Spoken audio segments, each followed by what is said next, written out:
Buenas tardes, queridos amigos. 100% de amigos. No me había ocurrido esto nunca, que tuviera. Pues aquí estoy porque aquí el amigo Tino pues, me ha metido el penalti de presentar su libro, vamos, algo muy gustoso, porque él ha hecho lo mismo conmigo allí en su tertulia de página 72, ¿no? Donde he ido ya 2 o 3 veces a presentar, no sé, que ahora diremos cuál era.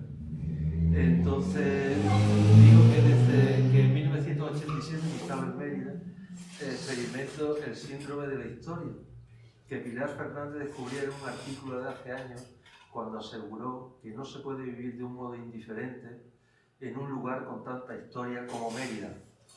Señorita, señor. Eso. Sí, sí.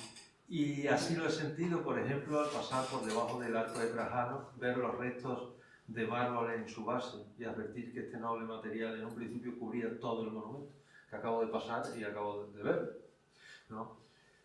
O al cruzar el puente sobre el mítico Ara, pisando el mismo empedrado que hollaron varias civilizaciones. Ambos casos me han hecho comprender, cuando lo he meditado, no siempre que paso, ¿no?, que se trata de hechos trascendentes que no gozo cuando paso por otros arcos y otros puentes sin historia.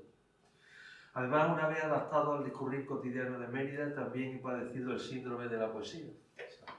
Padezco un montón de enfermedades cognitivas. Pues, interconectada con la historia, la poesía aquí se manifiesta de un modo singular, desde que en las inscripciones de la necrópolis de Augusta Emérita nace la poesía en Extremadura. De ahí mi interés por estudiar las revistas poéticas emeritenses y los poetas que editaron en Jaire, Olaya, Mérida, que también era semanario, y especialmente por Jesús Delgado Balondo, Rufino Félix y los poetas experimentales, que surgen en los años 70.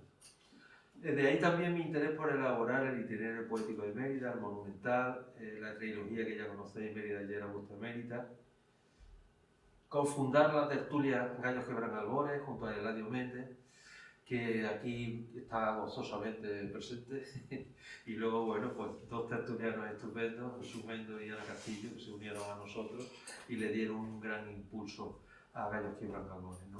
Es en esta tertulia, o sea, estaría diciendo ya que viene esto, ¿no? Bueno, pues que lo que quiero es conectar cuando conocí a Tino, que vosotros lo conocía a la vez que vosotros, ¿no? Donde conozco al poeta almedralejense Faustino Lobato como contertulio y entro en contacto con su poesía a través de las presentaciones que la citada tertulia realiza de sus libros conforme los va editando. Si acordáis, pues presentaba allí, de los comentarios de los tertulianos, los comentarios que hacíamos todos, ¿no?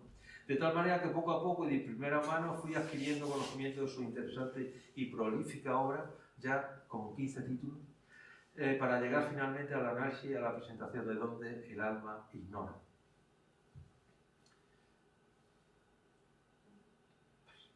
Eso. Te toca.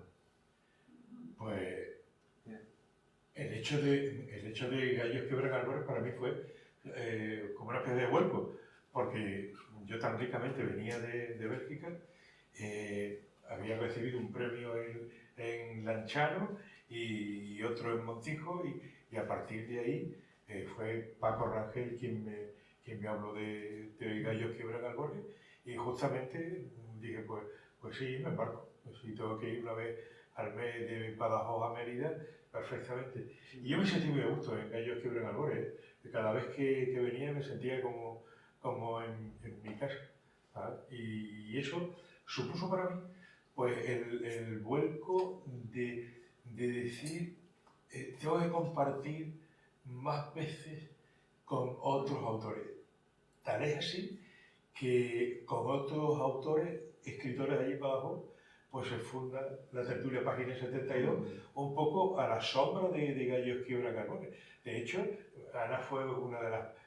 Y los dos, Eladio y Ana, sí. Fue interesantísimo porque empezamos a hacer un poco a modo de Gallos Quebran Albores.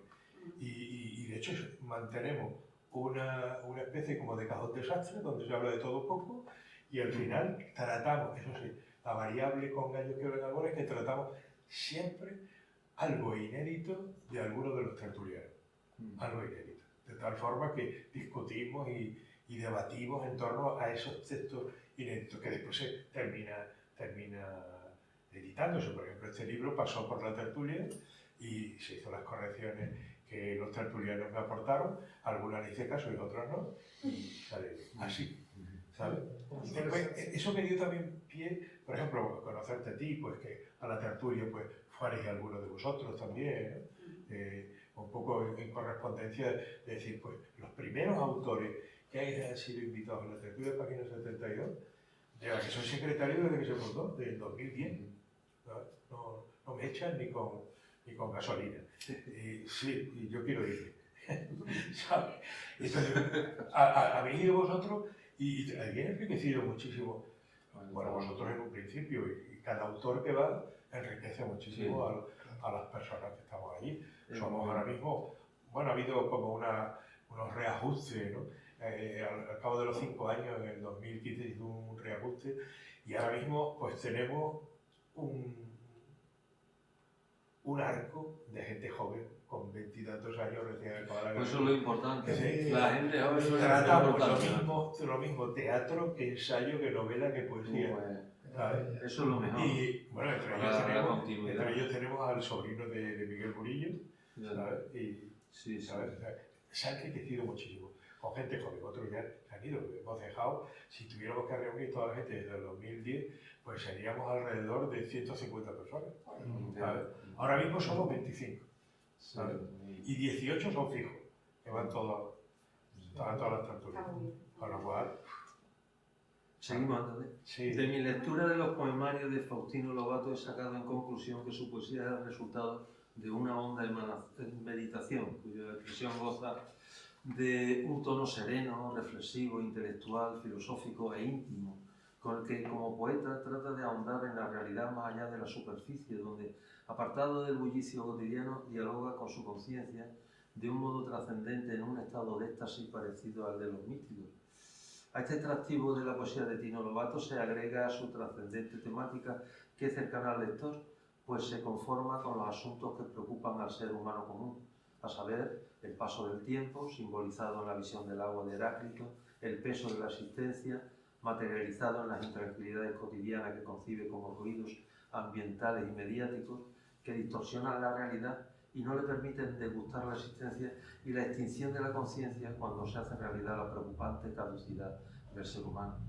De ahí que sus lectores valoren su límpida y elaborada reflexión en un momento en que el diálogo personal del ser humano consigo mismo no está de moda, cuando es lo único que puede hacerlo mejor a través del autoconocimiento y, una vez que tenga claro su proceder presente y futuro, colaborar en la construcción de un mundo más humano. De lo contrario, como ahora, seguiremos sin entendernos personal y colectivamente y no podremos convertir en habitable este bronco mundo.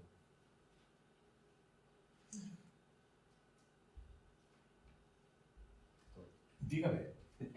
Pregúntame. No, nada, era simplemente que ¿cuáles fueron tus referencias? Mis referencias de autores, desde que yo era muy pequeño, y a escondidas en el instituto, porque en ese momento no se podía leer la editorial Losada, era Miguel Hernández. O sea, mi referencia primera poética fue Miguel Hernández. Después fue Machado, o sea, que siempre cogía gente que no estaba como muy bien vista en el régimen donde yo en ese momento estudiaba, en los años 60, ¿no? Y después vinieron muchos más autores. Por ejemplo, a mí me encantó Becker cuando descubrí a Becker, ¿no? Me dio una visión de la poesía diferente. Y después otros autores que he ido de alguna manera, a los que he acudido, ¿no? Por ejemplo, Gamoneda. A mí me pareció una persona increíble, ¿no? Pues, me pareció importante autores como Alfonso Bresme. Estoy hablando de autores ya más cercanos, ¿no? Y cuando estuve en Bélgica, en los años míos de Bélgica, ahí tomé contacto con unos autores que estaban muy pegados en Leve, muy pegados a una poeta, se llama Christel, que hacía una poesía de tipo ensayo, ¿no?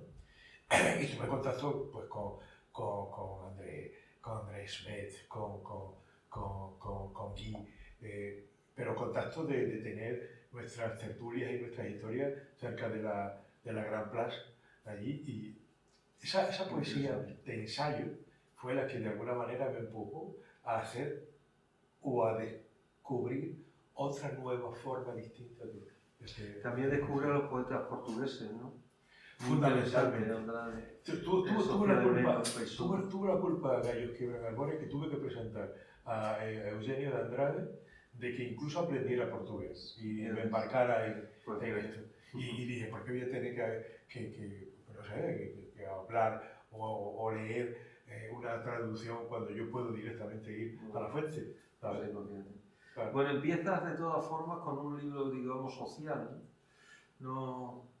No es la línea esa que seguía de un poquillo, sino que empieza en lo social, con el canto a los gitanos. Sí. Ese libro, Poema gitano. Ese libro de poema gitano es el resultado de un premio en Lanciano, en Italia.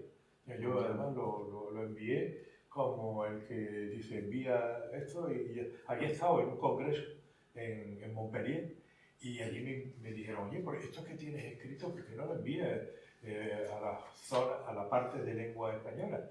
Que había diferentes lenguas, inglés, español, italiano, francés, y lo envié y yo nunca esperé que me dijeran que eran como seguidillas aquello, ¿verdad? Que digo, lo que voy observando conforme voy conociendo tu obra es que no es una simple sucesión de poemarios, que es lo que suele ocurrir con las obras, ¿no? Uno detrás de otro, ¿no? Sino que cuida mucho la estructuración, ¿no? Me parece bastante consciente. Ahora, ha salido antes los libros. Bueno, estos son los 15 libros que tienes, ¿vale? Los he tenido que amontonar un poco porque no cabían. Y lo que le quede. Siguiente, esa es. Bueno, ahora es que va a hablar de sus 4 etapas. Sí. Y esto es un libro representativo de cada etapa. Sí, mira, las siete vidas del gato, de lo que tú antes hacías mención, fue una experiencia muy particular. Durante 3 años, yendo a Almendralejo a estar con mi padre, para que descansaran mis hermanas. Y cuando mi padre lo ingresaban de vez en cuando, el Parkinson era galopante, era muy doloroso. Y más doloroso incluso psíquicamente para él, porque no perdía el conocimiento, lo que perdía era por una fase, perdía el habla. Y la siete vidas del gato era todos los elementos que yo descubría en aquel paciente, en este caso mi padre, el dolor, ¿no? El dolor y la memoria, de alguna manera, ese elemento de fragilidad, como tema, como concepto y como imagen, la fragilidad, ¿no? Y las siete vidas del gato se llama así porque era el archivo donde iba incluyendo todos los elementos, cada vez que volvía de casa y iba metiendo ahí todos los materiales, que después ya lo reestructuré y hice una reflexión serena de aquello, y Increa me lo publicó, que era la editorial de allí de Badajoz. Además, si hubiera estado Manuel Romero, pues una editorial magnífica, pero se fue a dar clases en la Complutense de Madrid y le vamos a hacer. En la tercera etapa, es verdad que es la etapa de la experiencia. Entre otros libros, La sorpresa de lo humano, yo quería celebrar pues, los 4 años, el 4º aniversario de mi hijo. Y digo, le voy a regalar pues, un libro. Voy a, no sé, pensé casi que autoeditarlo, pero lo hablé con la fundación, en ese momento no se llamaba Fundación CB, y dice, bueno, pues nosotros te lo editamos, pero no es una autoedición, es una edición novenal. Así que me dice, 100 libros de La sorpresa de lo humano, y ahí se lanzó, ¿sabes? Es un recorrido por los 3 primeros años de Rodrigo. Y después, en la cuarta etapa es una etapa muy de lo que llama la consciencia. Cuidado, porque decir consciencia no significa que las otras etapas están diluidas, sino que es como una especie de inclusión. Hay aspectos de lo social, que ese no lo voy a perder nunca, hay aspectos de la experiencia, y una experiencia emocional que tampoco lo voy a perder nunca. Y hay una cuestión muy radical, que es la de observador, ese ser observador de todo lo que me rodea. Y Y este en concreto es la visión de un paciente arrancar desde el dolor en un hospital como paciente y descubrir dos capítulos en los que está basado el libro, que es el hecho de la casa, donde los ruidos se convierten en sonido, y el otro. Pero el otro como, no como la realidad está allí, sino el otro como alguien que también está en ti, ¿sabes? No como un espejo, sino como una realidad presente, ¿no? Pues hablamos de esto más tranquilo. Pasa. Bien, ahí, mira. Entonces, centrándonos en donde el alma ignora, lo primero que llama la atención es que el contenido es la cuidada y novedosa estructuración con que Sí. está expuesto. Sí. O sea, ahí los textos son quizás lo de menos, sino las páginas que tiene ahí con indicaciones y todo eso. Sí, os digo brevemente. Mira, cada capítulo tiene una ilustración, ¿vale? Esa es la cubierta, esa es la ilustración primera del primer capítulo, y la explicación que da Juanma, que es el que trae aquellos dibujos, ¿no? Dice, esta es mi lectura, es una lectura icónica, una lectura donde la imagen primordialmente es la protagonista, ¿no? La primera es la de la cubierta, que es un grito sordo, porque uno de los versos de uno de los poemas decía, el grito sordo del dolor, ¿no? Es decir, algo que está impreso, ¿no? A lo largo del primer capítulo. Y después, una cosa muy importante, es ese hueco donde uno va caminando. Así que la cubierta, esa es la explicación que nos dio, ¿vale? Y la segunda es como esa especie de cama, pero que es la barca. Un barco. Sí, es una barca que te pasa de una orilla a la otra y donde alguien mira al vacío, ¿no? Es decir, porque Éxodo, ese título del primer capítulo, porque ese Éxodo es el tránsito que sufre, después se convierte en sujeto lírico, pero el sujeto real sufre esa realidad, y hay 4 momentos de tránsito, 4 momentos donde uno va de alguna manera amaneciendo a realidades distintas. Ese material que yo voy cogiendo, lo cojo a base de que me hago hematomas aquí, porque lo que hago es escribirlo en el móvil. Ese material es el que después vuelco en casa y me provoca una reflexión, dando paso al capítulo segundo, que son sonidos, dando paso que es la casa, dando paso a otro capítulo como es el otro, ¿vale?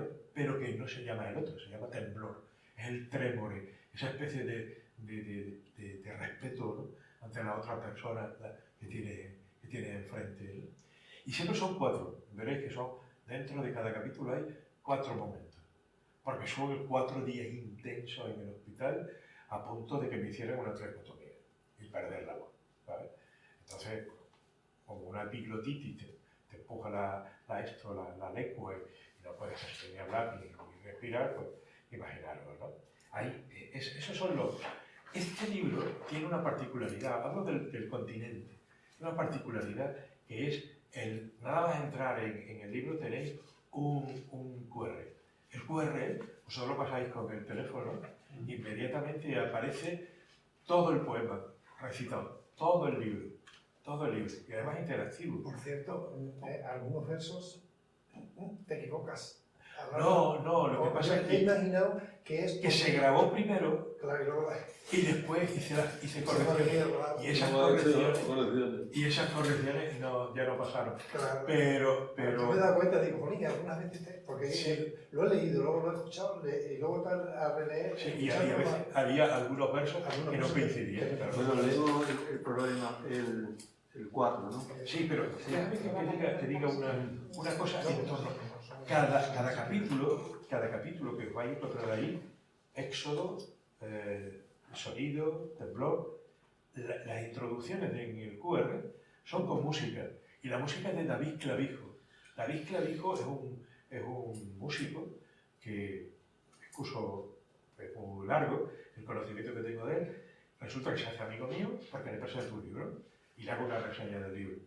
Este ha conseguido hace 4 meses pues como el Oscar de la música New Age, ¿sabes? Porque trabaja para la Disney y trabaja para la Filarmónica de Sevilla. Así que esas músicas que os encontráis es con permiso de él para introducir la movida. Sí. Y ¿Sí? sobre el contenido. Espérate, sobre el contenido quiero hacer una cosa muy importante, que tenéis 3 prólogos, ¿no? Sí. 3 prólogos. El primer prólogo lo hace un médico. Una media docena.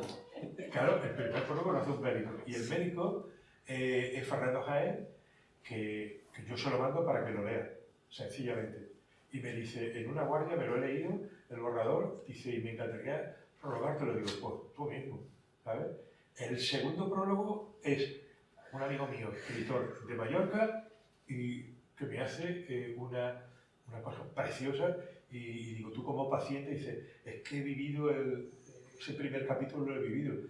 Digo, pues todas estas cosas que tú me das se van a convertir en un prólogo. Y una de las tertulianas hizo una lectura muy interesante de todo el libro, y bueno, se complementaban, por eso son los 3 prólogos, no tiene más, ¿sabes? Del éxodo. Bueno,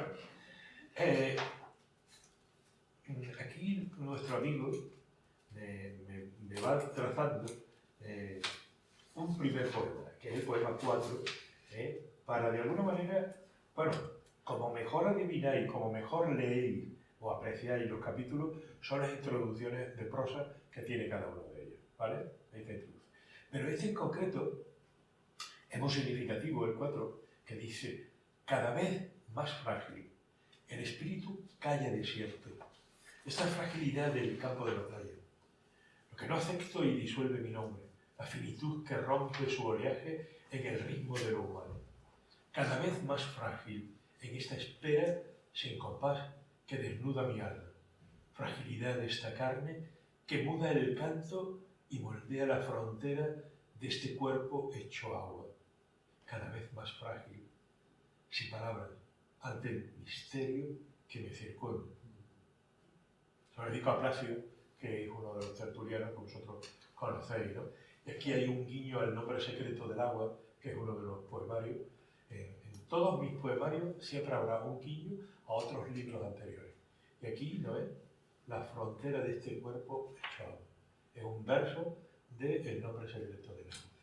De todas formas, digo yo que a pesar de la experiencia sufrida, la que acabas de contar, que te ha descubierto tu nimiedad, no somos nada, Sí. la experiencia vivida, en cambio, te ha llevado a gozar de un renacimiento vital, después de estar al borde del abismo también. Noto que hay ahí como una esperanza posterior al naufragio. Sí, lo que pasa es que no es tanto esperanza, porque no, el elemento esperanza tiene otra imagen para mí, es más bien la imagen de lo que es entrar dentro y decir, oye, que en estos momentos que yo he vivido en el hospital me he acordado mucho de mi casa. Esta no es mi casa, este es un tránsito que yo sufro. Y me he acordado mucho de mis amigos, que me llamaban, ¿no? Y que yo no sé si voy a salir del hospital ni cómo voy a salir. Por eso el poema 18, está ahí, en la página 85, hay como un apunte de lo que después será el segundo capítulo. Y un apunte en el siguiente, de lo que sería después la casa. Se te queda atrás el 17.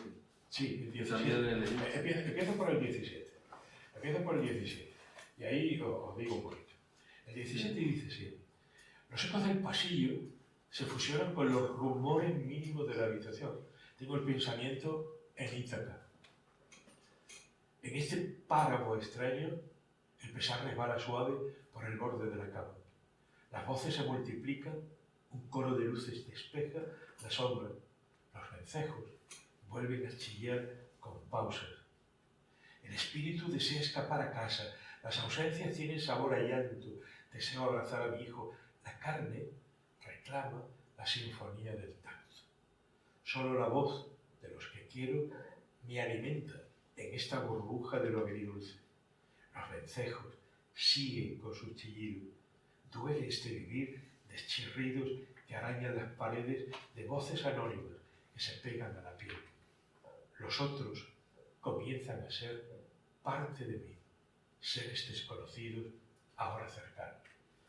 El apunte está en que el espíritu desea llegar a casa. Ahí estoy haciendo un apunte para lo que después será el segundo capítulo, ¿vale? Los otros comienzan a ser parte de mí, porque tengo un vecino que voy conociendo y que de alguna manera estoy metiéndome en sus historias mínimas, ¿no? Y el siguiente poema, el 18, ahí es cuando desarrollo ese sentido que después le daré a un capítulo, el capítulo de Temblor, que es el último capítulo que me parecía importantísimo. Mucho más allá de lo social, mucho más allá de lo empático. Es el descubrimiento del otro como alguien que está en ti también. Y dices el poema 18. Nunca entenderé cómo surge lo desconocido, ni cómo lo extraño se vuelve próximo. ¿Qué importa esta ignorancia pegada a la madera de mi cuerpo si la semilla del encuentro hace florecer el escudo que me salva de la devastación? Nunca sabes qué pasa al acostumbrarte a lo ajeno. Mejor no cerrar la ventana de la casa, permanecer en silencio, vigilante, abierto a lo extraordinario. ¿Por qué permanecer en la superficie de lo aparente? Importa salir de la caverna y dejar que la verdad te deslumbre. Siempre está el riesgo de equivocarse, y esto es mejor que morir en el tedio de la rutina. Y se lo dedico a Sabu, mi compañero de habitación. Creía que era una forma también interesante de decirlo. 18, sí. Pasa. Sí, ahí. Gracias.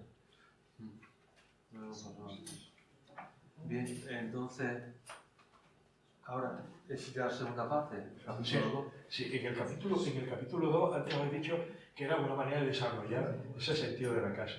Y hay un poema, el poema 23, eso es una figura muy interesante, que es como una... Está sujetando un corazón. Es un corazón, es decir, una grúa sirve para construir, para elevar tu casa. Sin embargo, aquí lo que eleva es un corazón que está palpitando. Es decir, entrar dentro de casa no siempre es la casa que tú quieres, sino la casa que se va desarrollando. Por eso digo un momento, la casa no es donde llego, sino la casa es donde estoy, que puede ser yo mismo, ¿sabes? Entonces, el poema 23, que es muy interesante, y bueno, os recomiendo que leáis los capítulos o introductorios.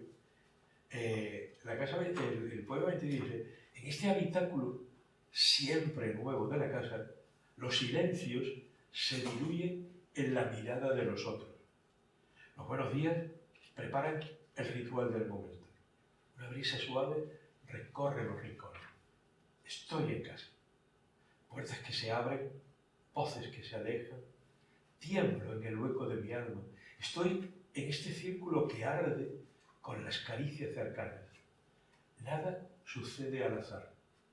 Los versos me aproximan al borde del ser, me envuelven.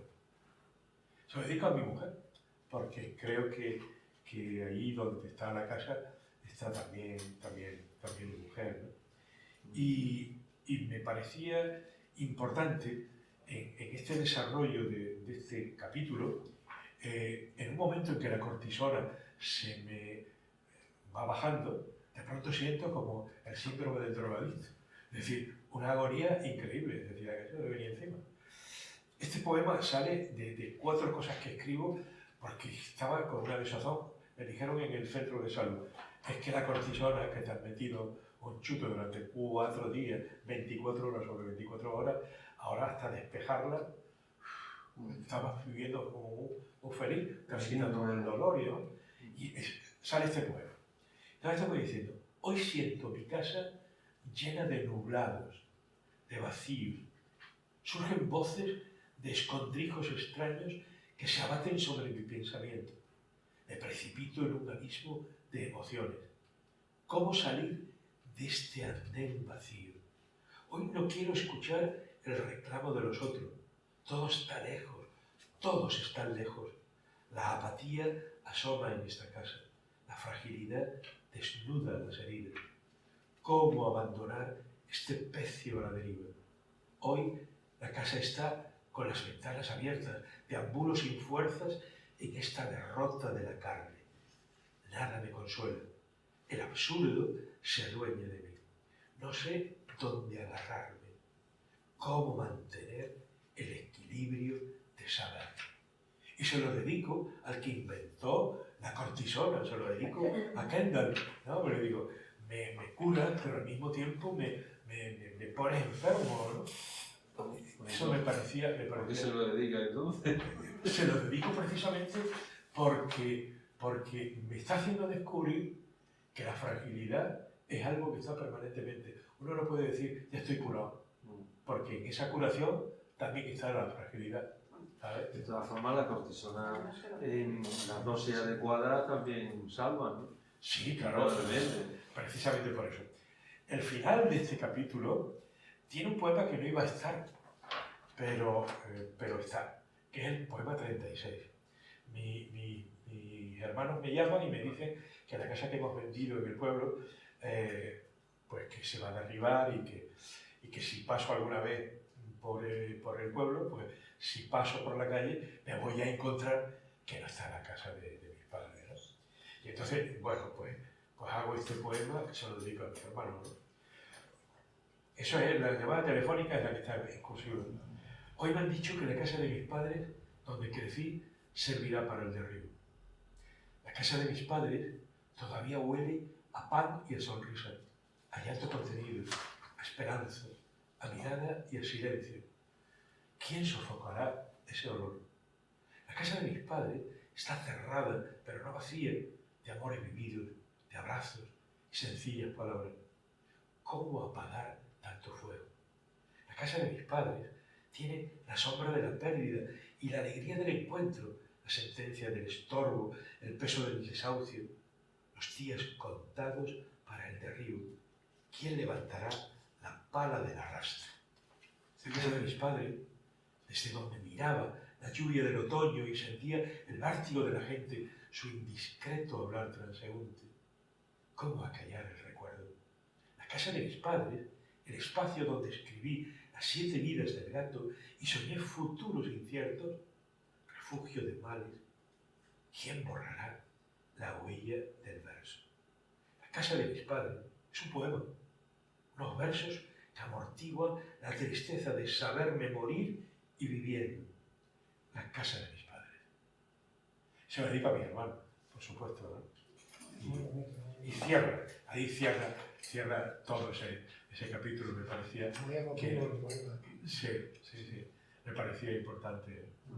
Y claro, da paso a un capítulo muy interesante, como es... Sí. Siguiente. Veis ahí unas musarañas, ¿vale? Que miran hacia atrás. Es el desconcierto que muchas veces provoca lo extraño, o la extrañeza que te provoca. Eso es lo que me contó Juanma, ¿no? Que es el que hace la ilustración. ¿Juanma es el fisio? Juanma es el fisio, claro, Juanma, tu amigo, y que tú me enviaste, y que desde que tú me lo enviaste está en la tertulia y no se va porque aunque tenga muchísimo trabajo. Que lo digo, así no tiene alguna vez esperando allí y no va. Claro. Claro, sí. Sí, salió un inciso sobre salió la conversación de... Porque, claro, yo cuando iba a Mari a tratarse, siempre me veía, siempre me llevaba un libro de poemas y decía, yo me quedo aquí leyendo, ¿te gusta la poesía y tal? Entonces empezamos a hablar y la lectura y tal. Pues yo me gustaría conocer a gente de aquí de Badajoz porque no conozco a nadie. Digo, coño, pues yo te voy a presentar a un amigo, te voy a dar un número que es cuando te pedí permiso para dar su número de teléfono. Claro. Y como estaba contentísimo, estaba conectado con... Y sigue contentísimo. De hecho, fíjate tú, en vez de decir, yo en vez de decirlo con palabras, lo voy a hacer con ilustraciones, ¿no? Y hizo estas ilustraciones, ¿no? La verdad es que Juanma es alguien muy, muy interesante. Poema 45. Sí, el poema 45 que he notado ahí Es un poco por deciros que la raíz de mi reflexión sobre el otro, cuando estaba haciendo esa reflexión, el que me había encontrado en el hospital, la gente que había conocido en el hospital, de pronto me viene a la cabeza una charla a la que había asistido con Emanuel Levinas, o Levinas, como se quiera pronunciar, ¿no? Y que había estado en Lovaina y yo me apunté pues, a unas conferencias, 3 conferencias, 3 días. Y para mí fue impactante. Y de pronto me dio ¡pum! Todo de golpe, ¿no? Y hay un poema, el poema 45, ¿no? que dice así. Dice, hay mañanas que el otro es esa parte de ti que refleja lo que no quieres. La naturaleza al revés. La protesta que no deseas expresar. Porque hay mañanas que el otro tiene rostro de albañil, reparando las aceras, de cartero, llamando a los portales, de cajera en el supermercado, con mirada en el vacío. Hay mañanas que regalan un encuentro con los otros y sus historias, con el transeúnte que te cruzas por la calle, con el vecino que cierra el portal sin saludarte. Y el universo sigue, como si nada ocurriera, con un movimiento continuo en su eje secreto, el universo. Se lo dedico a un poeta que está siempre en Facebook, que es José Antonio Verdasco, al que le dije, en el próximo libro te dedico un poema. José Antonio Verdasco estuvo en la tertulia con nosotros un par de veces, presentó allí. Sí, Antonio Verdasco. Sí. Está Es de feria, ¿no? Es de feria. Fuertemente no vale. un momento difícil, ¿no? Salvatierra, por ahí. Y después el otro poema que quiero leer aquí, el poema 51. Porque ese es el que me cuestiona. Y son las cuestiones Siguiente. que yo planteo. Son las cuestiones que yo planteo, ¿no? ¿Cómo mantener el pulso de la luz en medio de la sombra? Abrazar la vida y sus tormentas frente a la muerte y sus presencias. Crezco en la inquietud del no saber. Y tú en el trazo del verso.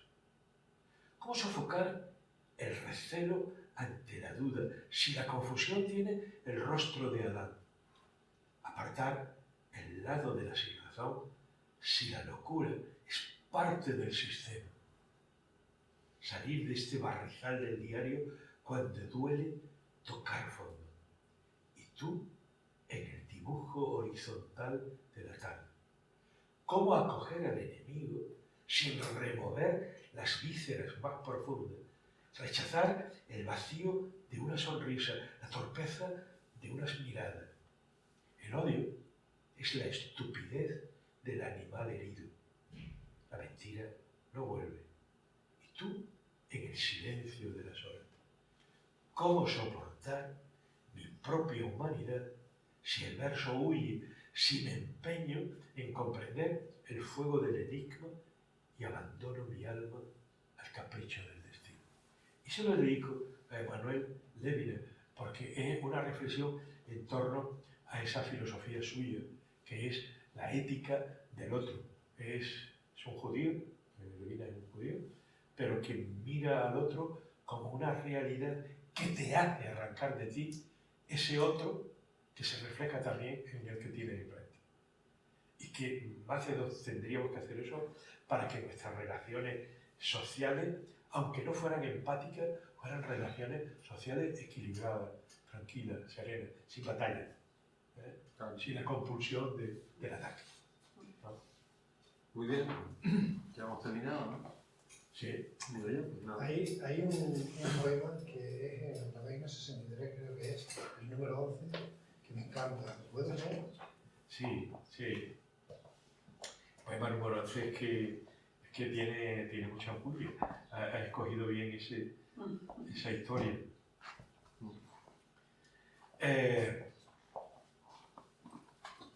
Dice, fue un momento del hospital en que me llama mi hijo. Y ese material solamente estaba la estrofa, mi hijo acaba de llamarme. Solamente ese verso. ¿Vale? Cuando yo lo vuelco en casa, lo uno a otros elementos. Y dice, los versos se vuelven ligeros, descienden por la estrofa como el suelo por las vías injertadas en la carne. Porque me acuerdo del momento. El poema no duele en el borde de los labios.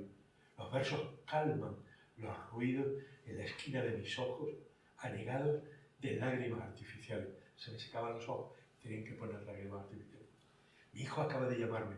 Su voz de niño, dando los buenos días, me anima a mirar largo, a permanecer en esta quietud del día ya amanecido. Este intercambio de palabras que invita a vivir traza el paisaje de la mañana y tú empujando colores con ecos de mar. Porque en ese momento, cuando estaba haciendo este poema, se me cruza otro poemario en el que estoy embarcado todavía y que no acaba de salir. Sale con otros poemarios, pero no sale ese que es sobre el silencio y sobre la soledad, fundamentalmente sobre la soledad, donde el mar es el metarrelato, es la relación. Mirar el mar es sentir una soledad increíble, ¿no? Y se me cruza. Y entonces no dejo de ponerlo.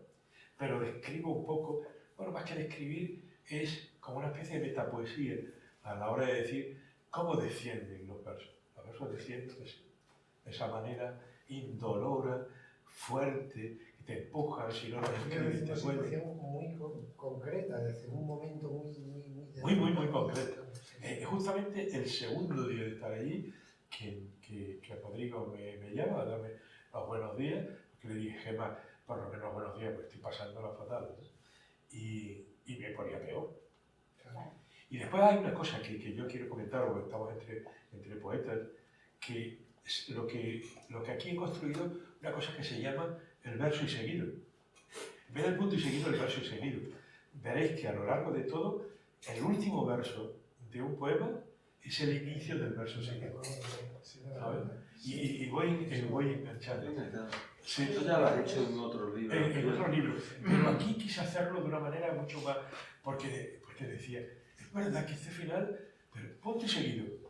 Veis que nosotros cuando escribimos, el punto y seguido nos sirve para, de alguna manera, aumentar un poco la aclaración de lo que he dicho en la primera frase. Pues aquí el siguiente poema aclara un poco el anterior y el poema siguiente igual. Pero digo yo que tú no has pensado que eso puede despistar al lector.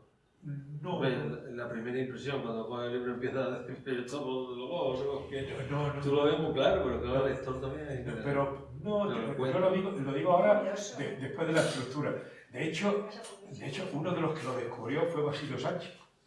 Basilio Sánchez coge el libro y a las 2 semanas me llama y me dice, oye, dice, qué interesante, dice, has hecho un libro que es un poema entero. Es decir, cada capítulo puede ser un poema entero. Y digo, ¿por qué? Dice, porque he descubierto que vas engarzando los versos finales haciendo uno de los poemas. Ya, pero que insisto que eso lo has hecho en libros anteriores. Sí, no, en algunos... Lo que pasa es que aquí quizás, digamos, es más barroco, porque tiene más apartados y eso. Y yo digo, al principio, hasta que te habitúas, te despistas. Sí. Bueno, puedes correr el peligro de que los lectores lean los poemas y punto, y te van a que esto es un lío. Ahora, si se dan cuenta... He tenido la suerte, Antonio, de que los que lo han leído y me han hecho las reseñas y demás, han sido... Bueno, yo el día que me llamó José Luis Morante, que le dieron en la editorial mi teléfono, yo digo, pínchate, tócate fuerte porque te está hablando José Luis Morante, que es el crítico del jurado que da los premios de poesía a nivel nacional. Hombre, eso ya te he preguntado yo sobre la estructuración, que es una estructuración muy elaborada, ¿no? Muy pensada. Entonces, que sí, que positivo, por supuesto que es, ¿no? Yo creo que también hay que pensar en el lector. Si tenés solamente las líneas que es como si fuera la prosa, ¿no? También te puedes ver solamente eso y le estás encontrando un sentido. Es como si tuviera dos partes del libro, ¿no? Y esas dos se funden luego. Con este se va a acabar esa forma de escribir, porque introduzco, y esas introducciones después las voy desgranando a lo largo de todo esto, y es la que me sirve para estructurar los poemas. El material, tú sabes que está, pero después cómo lo estructura, cómo lo ordena. Entonces digo, pues bueno, hago como una especie de introducción de prosa poética y los voy encajando.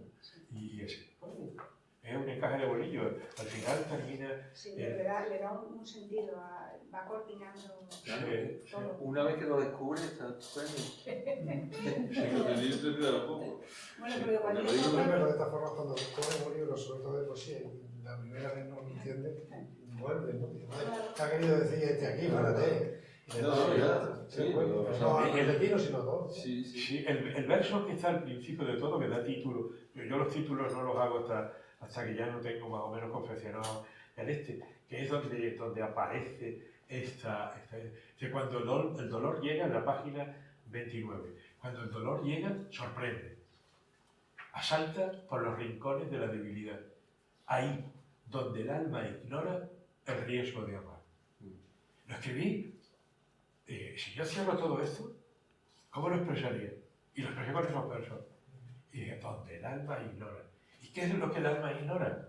Pues mira, cuando me temo muchas veces el cariño de mi mujer, el cariño de mi hijo, tal, pero hay un momento en que yo quiero ignorar que quiero a mi mujer porque me compromete.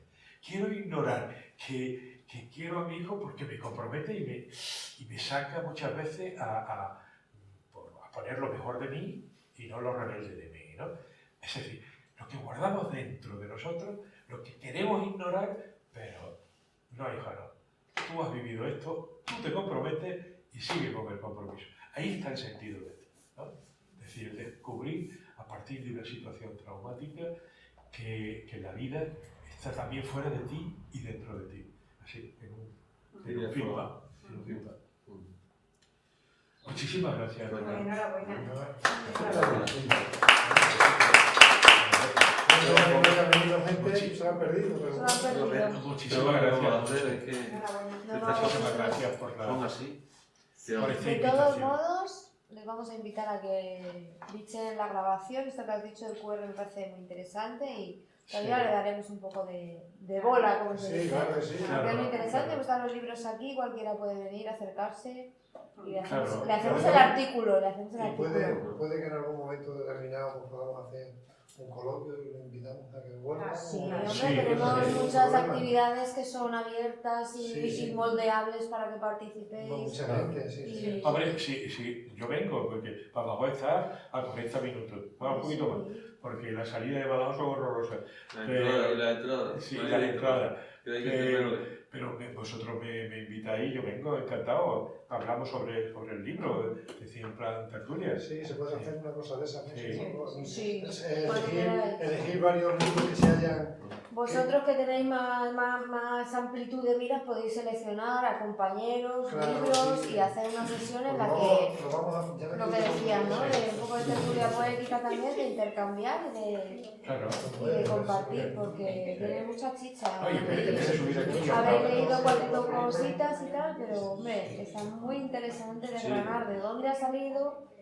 Y yo he leído algunos a la vez que los leías tú y ahora ojeando, estaba despistada de la diapositiva, pero porque estaba ojeando y así. Ante la superficialidad que hay hoy día en tono. Claro, Porque pero esto él llama la está, atención. él está contando de dónde sale su poema como autor y demás, de dónde sale la reflexión y demás. Y yo los estaba leyendo con otra visión, como el que ha hecho las ilustraciones, que dice, yo es que he visto esto, ¿no? Claro. Y entonces tiene mucha chicha también en ese sentido, porque si no sabes el contexto, haces otra lectura, en algún caso muy similar a la que tú estabas contando, o sea, por ese lado, pero con otra situación, ¿no? O sea, que eso tiene ahí un punto de universalidad lo que has escrito que está muy bien. Sí. Por eso dije yo que lo importante es que trata temas que afectan al ser humano común, pero tenía puesto universal, al ser humano universal. Sí, es que son universales, La o sea, gente son... normal la hay en cualquier sitio, ¿no? Y piensa lo Porque mismo. escribe muy sencillo, muy claro, pero a la vez se ve que hay unas ideas y unas emociones detrás. Por ejemplo, lo que deben sufrir los emigrantes acordándose de su casa, ¿no? Por ejemplo, ¿no? O sea, la importancia de la casa. Que bueno, aquí estoy bien, tengo trabajo, aquí hay paz, no hay lo que había en mi país y tal, pero en mi casa. Como decía Ete, Pero el concepto de casa es enorme, ¿no? Sí, Como lo lo que ha sí puesto que él, ¿no? aquí el El Claro. concepto de casa es Aquí el tu concepto de compañera, casa es es el concepto de la risa de inmediato. tu padre, es un montón de cosas lo que es la casa. claro, claro. ahí está. Pero la poesía tiene eso, que cada uno puede dar la interpretación. Sí. Porque Sí, se adapta Si a eso nos la- pasaba en la tertulia, ¿no? a Que la- llevábamos a la un poemario vivencia, y leíamos un poema y ¿te acuerdas de eso? Sí, sí, sí. Sí. No, pues a mí me dice esto, ¿no? Pues a mí me dice el otro. Claro. Y el autor decía, Eso es riquísimo. hostia, pues Pues- esto yo no, esto no había No pensado. se pero me es había verdad. ocurrido, claro. Sí, sí, sí.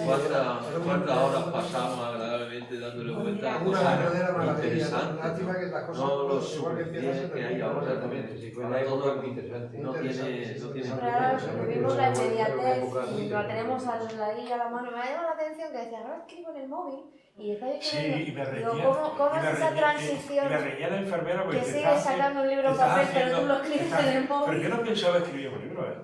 Ya, No, que no, tú no. escribes. Yo estaba escribiendo, por ejemplo, la imagen del vencejo que voy introduciendo en esos poemas que corresponden al capítulo del Éxodo, de donde estoy en el hospital, es la imagen de un ser inquieto, ¿no? Que va y viene, y no se calla, chilla, ¿no? Y sobre todo chilla, y chillan los vencejos, las crías de los vencejos, ¿no? Cuando reciben la comida. Entonces yo estaba como el vencejo, queriéndome salir y volver, ¿no? Esa imagen del vencejo que voy introduciendo. De la medicina y entonces Sí. te ocasionaba Sí, ese ahora. Es curioso, tengo un amigo que se llama Antonio Martín Ferrer, ya es un hombre bastante mayor, que tiene escrito un libro de una etapa que pasó en el hospital. Y no recuerdo el título, creo que le da el nombre del título de una de las medicinas que le ponían, que se iba a todo para allá el hombre, porque estuvo malísimo. Y yo decía, Antonio, es que esto lo escribí todo bajo los efectos de este tipo de medicina. Me estoy acordando ahora de... Pues fíjate tú, parece ser que se llama escribir desde un hospital tiene un nombre, que yo no me he enterado hasta el día de la presentación allí en Badajoz, que fue Sazustegui quien lo presentó, José Félix, que fue director general en la consejería cuando estaba Bala. Y yo soy amigo suyo y le dije, oye, ¿por qué no me presentas el libro? Tú que eres médico y tal. Y entonces dijo que este era un poemario que entraba dentro, pero lo llama la poesía nosocómica. Nosocomium es el hospital. Claro, viene ahí de la palabra griega, nosocomium. Y no sabía. Y ese amigo tuyo entrará también dentro de ese sentimiento, ¿no? Sí, Lo nosocómico. Claro, ¿sabes? por su Yo no sabía que existía eso, pues, viendo el libro y dice, pues, fíjate tú, porque son, claro, un montón de poemas, ¿no? El primer capítulo. Pues mira, Faustino, se me está ocurriendo que te podías preparar. Yo digo, tengo que preparar un trabajo. Podría tener cabida aquí sobre algo que a mí me ha resultado siempre muy interesante, que es la poesía y la filosofía. La poesía y la filosofía. Sí. O sea, una comparación entre una y otra, puntos en común, cómo la poesía al final trasciende a la filosofía. Mira, O sea, la filosofía es búsqueda y sorpresa. Es búsqueda. Eso es María Zambrano. Porque sí, yo me acuerdo de Pero María Zambrano toca ese tema. Sí. Toca ese tema María Zambrano perfectamente. Sí, lo sé. Yo hice un trabajo para la tertulia y me resultó interesantísimo el tema ese Y fíjate tú, de cómo, porque perdona que te interrumpa, ella termina dando a entender o diciéndolo claramente que la poesía es mucho más que, o sea, mucho más que una voz. trasciende todo, o sea, es como que pasa por encima o contiene a la filosofía y sus límites son muy, vamos, no tiene límites, es mucho más. Va por otro derrotero. Sí, pero contiene también parte de. Sí. Pues Yo no evito cuando surge, cuando viene y lo tengo que escribir, yo no evito no expresiones filosóficas, sino ese sentimiento de búsqueda y de sorpresa, yo no lo evito. Y lo escribo, porque me parece que tengo que ser honrado con ese yo lírico que me va conduciendo y no sé a veces dónde me lleva. Claro que sí, porque el yo real dice, oye, es que esto igual no lo entiende la gente. No, nunca he dicho eso, porque es ponerle como una traba a la inspiración que en ese momento nos va ocurriendo. Que muchas veces lo que se me ocurre paseando. Es que yo lo digo muchas veces, en el fondo no escribimos para la gente, escribimos para nosotros. Si Claro. no tienes la suerte de que la gente lo entienda y esto, pero tú tienes que expresar lo que estás sintiendo, decir, no, esto no Claro, lo voy a escribir y porque después lo no lo va a comparto. escuchar Pepe o Juan. Y después lo comparto.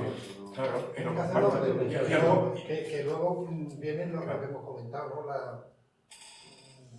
Las correcciones y las historias. Oye, mira, esto lo puedes poner con este sinónimo, con esta palabra, o de esta forma, porque es más lírico, pues es verdad, pero yo en realidad lo que he querido decir es esto y es lo que he dicho. sí. No digo, no, esto no voy a poner De todas formas, porque a los lectores no les va a gustar. hay que entender que nada está desvinculado de nada, o sea, la poesía no está de ninguna manera desvinculada de la filosofía, de la historia, de la arquitectura. No, que digo yo que quiero apuntalar lo que estabas tú diciendo, ¿no? No sé, si os acordáis, en las dos primeras temporadas de Gallo estuvimos viendo la historia de la poesía, ¿os acordáis, no? Aquellos esquemas que veía ahorita, pues con el tiempo le he ido añadiendo a la poesía, la filosofía, qué pasaba en la Edad Media, qué filosofía había, qué había en el Renacimiento, qué había en el Barroco y todo eso, y luego la música. Llegué no hace mucho a hacer también eso de música, y todo está interrelacionado. Claro, es que la poesía se contagia de todos esos elementos que hay en su entorno. Claro, Que es así, es obvio, ¿no? Es decir, yo estoy escribiendo una cosa. Yo me acuerdo cuando surgieron los dos libros, en el alfabeto del tiempo y en el ángulo incierto del espacio y tiempo, surgen de unas clases sobre Kant que estaba dándole a mis alumnos de bachillerato. Y dije, Castaña, yo tengo material de este tipo, ¿por qué no? Y de pronto se va por otro derrotero, que no tiene nada que ver ni con Kant, que fue el momento en el que me empuja a decir por qué todo ese material no lo reúne. Fijaros bien, el ángulo incierto del espacio es esa mirada torpe que tú tienes, de manera que miras los espacios, pero no solamente lo miras, sino que lo hueles, lo oyes, lo tocas. Y así surgió en el ángulo incierto del espacio. Es decir, muy sensual, que no lo publicaron en la Diputación. Y en el alfabeto del tiempo fue un chocar y decir, mira, este momento de aquí para mí es un cairón, es la certeza de que este instante no se va nunca, está aquí. Entonces, choca con el crono, ese tiempo, y dice, ay, que no puedo, que no tengo tiempo. Cronos y Kairos estuvieron ahí en el alfabeto del tiempo, se llama así, porque es como escribir una gramática, ¿no? En torno a la realidad de dos elementos que nos cogen muchísimo. La prisa y el goce que tenemos cuando vemos a los amigos y parece que el tiempo no existe, ¿vale? Ese es, ¿sabes? Y surge de un momento que estaba explicando en filosofía esos dos elementos, ¿sabes? Bueno, vamos a la cervecita. Nos vamos. ¿Cogemos ya? Madre mía. Cervecita, ¿no? Pues esto era a las 8 y hemos terminado a las 9:18.